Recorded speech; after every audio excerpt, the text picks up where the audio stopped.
Assalamualaikum warahmatullahi wabarakatuh. Alhamdulillah wassalatu wassalamu ala Rasulillah Muhammad bin Abdullah wa ala alihi wa sahbihi wa man tabi'a sunnatah. Allahumma salli wa sallim wa barik wa karrim wa mazzid wa taqarrum wa tahannan ala sayyidil mursalin wa ala alihi wa sahbihi ajma'in. Siapa sih umat muslim yang tidak mengenal dengan sosok Luqmanul Hakim? Namanya yang diabadikan menjadi salah satu nama surah dalam Al-Quran. Padahal dia bukanlah seorang nabi, bukan seorang rasul, hanya sekedar manusia saja. Dahulu almarhum Ayahanda Kiai Haji Mahmudin Pasaribu pernah bercerita bahwasanya sosok Luqmanul Hakim adalah orang yang sangat hitam, orang yang tidak tampan, bahkan bisa dikatakan orang yang sangat jelek.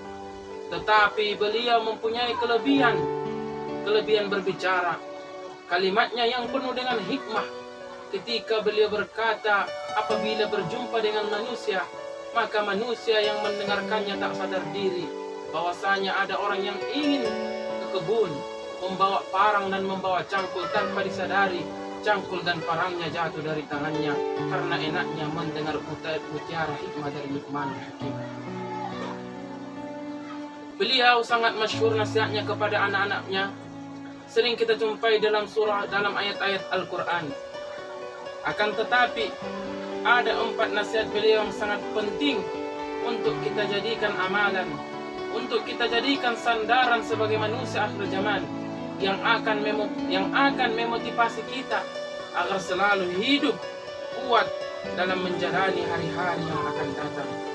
Beliau berkata, "Ya bunayya, wahai anakku, isnani la tadhkurhuma abadan." Wahai anakku, ada 2 perkara yang tidak boleh engkau ingat selama-lamanya. Yang pertama, isa'atun nasi ilaik. Kejahatan, perbuatan jahat yang pernah dilakukan manusia kepadamu. Apapun perbuatannya yang berbentuk jahat, baik itu bulian, cacian, makian, bahkan langsung dengan perbuatan, jangan pernah sekali-kali engkau ingat. Bahkan jangan sekali-kali ada dalam hatimu terbesit untuk membalaskannya kepada orang yang melakukannya kepadamu. Yang kedua, ihsanuka 'alan nas. Perbuatan baikmu kepada manusia. Jika engkau menolong manusia, jika engkau membantu manusia, jangan sekali-kali engkau terbesit juga dalam hatimu supaya mendapatkan balasan, mengharapkan balasan. Jangan sekali-kali engkau ingat perbuatan-perbuatan baikmu yang engkau lakukan kepada manusia. Wa isnani la tansahuma abadan. Dan anakku, ada 2 perkara, ada 2 yang tidak boleh engkau lupakan selama-lamanya. Yang pertama yaitu Allah, yaitu engkau selalu mengingat Allah Subhanahu wa ta'ala. Allah yang telah memberikan kita umur, Allah yang telah memberikan kita nyawa, Allah yang telah memberikan kita nikmat yang begitu besar, nikmat iman, nikmat Islam, yaitu yang paling besar adalah nikmat Sayyidina Muhammad sallallahu alaihi wasallam. Oleh daripada itu, kita tidak boleh untuk tidak bersyukur kepada Allah. Kita manusia harus tetap bersyukur kepada Allah karena pemberian Allah yang begitu banyak kepada manusia. Jangankan kita sebagai umat muslim, orang non-muslim saja, binatang, tumbuhan, Allah berikan kepada mereka rizki. Allah berikan kepada mereka rizki yang begitu luar biasa. Allah hidupkan mereka. Allah tidak memilah dan memilih kepada hambanya yang ada di muka bumi ini. Begitulah sifat ar-Rahmannya Allah Subhanahu wa ta'ala kepada seluruh makhluk. Oleh daripada itu, hendaklah kita mengingat Allah Subhanahu wa ta'ala. Pantas saja para ulama tasawuf, pantas saja para ulama sufi, dosa mereka bukan lagi seperti dosa-dosa kita orang awam. Dosa mereka adalah dosa ketika hati mereka tidak mengingat Allah Subhanahu wa ta'ala.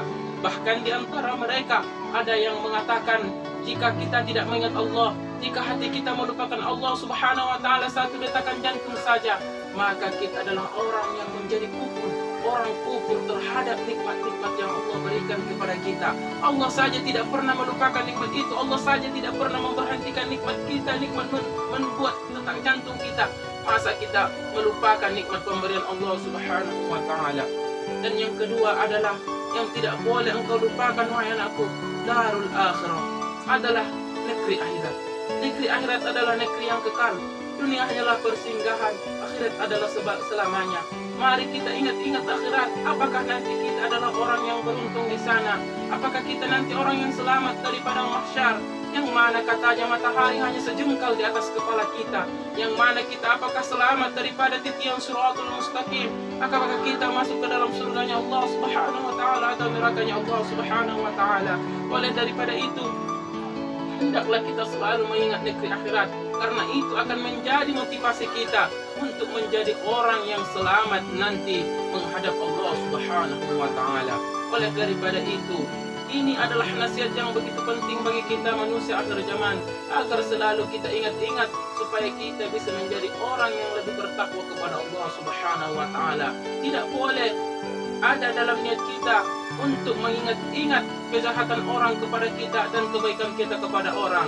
Yang perlu adalah kita harus mengingat Allah Subhanahu wa taala. Allah sang pemberi rizki, Allah sang pemberi, Allah sang penolong, Allah sang pemilik alam semesta, dan harus mengingat darul akhirah, yaitu negeri akhirat yang kekal selamanya. Daripada itu, kita harus berbenah diri sampai sekarang. Assalamualaikum warahmatullahi wabarakatuh.